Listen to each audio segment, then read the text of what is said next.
Wow, this week in One Piece was actually pretty good. I enjoyed myself reading this chapter. I know I didn't review last week's chapter, hairstyle though. Anyways guys, with this chapter, I did feel it was a bit dialogue heavy, and that's okay for a One Piece chapter to do that, because sometimes we can't always have these big heavy action scenes like with Big Mom and stuff like that. So it is good to get some information out of these One Piece chapters, and it does go more into what we got last week with the Vin Smoke family, that revelation, this greatness about the assassin family. We kind of go a little bit more into it this chapter, finding out that they are Germa 66, and that kind of reminds me of Order 66 from Star Wars. Got me thinking maybe there might be some sort of connection there. I don't know, but that would be kind of cool if Oda referenced that. And I also saw that in One World HG's theory, so who knows, maybe it might come true, which would be really cool to see. Also did get a little bit with Zoro saying, why would you go after him? I'll have to kick your ass. Now I don't know if that's a mistranslation, but that would be really cool to see an actual canon full-on fight between New World Luffy and Zoro. Personally, I do understand Zoro's point of view. Look, we have Big Mom, we have Kaido coming after us, and we're a small crew compared to them. We probably don't have enough manpower to take them on at this current point, so we need to get moving. We need to move with Law and find out some strategy to take out Kaido. We can't stand around and mess around and go after Big Mom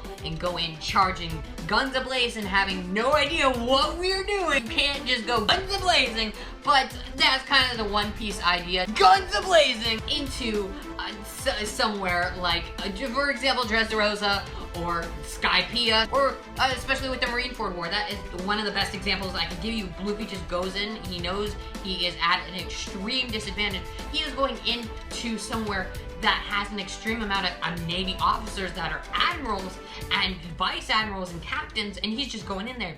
And going especially on his own, making this a solo mission, getting solo, that was a bit cringy. But seriously, going in there alone, I don't know how Luffy could do this, but this does kind of remind me of Dragon Ball Z a little bit, just because Goku would usually take on the main villain of the arcs, or in Dragon Ball by himself, or in a little bit of Dragon Ball Z, for example, like the Buu Saga. He did have Vegeta's help, but he did a lot of it on his own without Goku doing a lot of this damage. He couldn't win, but same goes for Vegeta. Without Vegeta, he couldn't have won. Yes, Luffy's going to need his crew, but he's going to be the main focus, and going on his own into this huge place, it does seem like some Mission Impossible sort of thing, and going solo especially into one of the 4 Yonkos hideouts, dang, that is going to be some lit chapters coming up. There are some chapters I cannot wait for. I don't know about you guys, but seeing Luffy go in with Sanji having to rescue him all on his own, this is totally different from CP9, which we all kind of predicted was going to happen. CP9 had most of the Straw Hats there to help save Robin, but now we have Luffy going in on his own, and let's say he does rescue Sanji. It's Luffy and Sanji versus the Vin Smoke family, Big Mom, Big Mom's crew, all by themselves, and maybe Pekamos, he might come in, step in, and try and save them. And on top of that, they have Capone there too. So it's an insane amount of people they're gonna have to take on it. And I know Luffy's strong. We all know Luffy's strong. But can he really take on that many people at once? He would make a name for himself, and this could be set up for later, and maybe we have Kaido go in there. Ooh, we are getting some lit chapters. So now I'm just throwing out some theories and possibilities what could happen in these next couple of chapters. And also, I feel like we have to wrap up this arc with the Minks first before we move on to anything else. And at the end of the chapter, we see that the Kinemon enters the island. Now that he is on the island, that they found out that he is samurai, and they are going to warn the Minks. And having a relationship with the Straw Hat crew, this could prove to be some conflict, and really this makes this arc not as exciting, this Zou arc.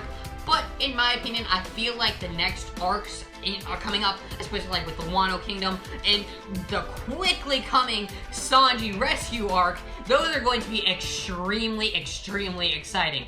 Alright guys, tell me your thoughts on this week's chapter of One Piece. Was it lit for you or nah? Make sure to like, comment, and click that subscribe button, and peace out guys.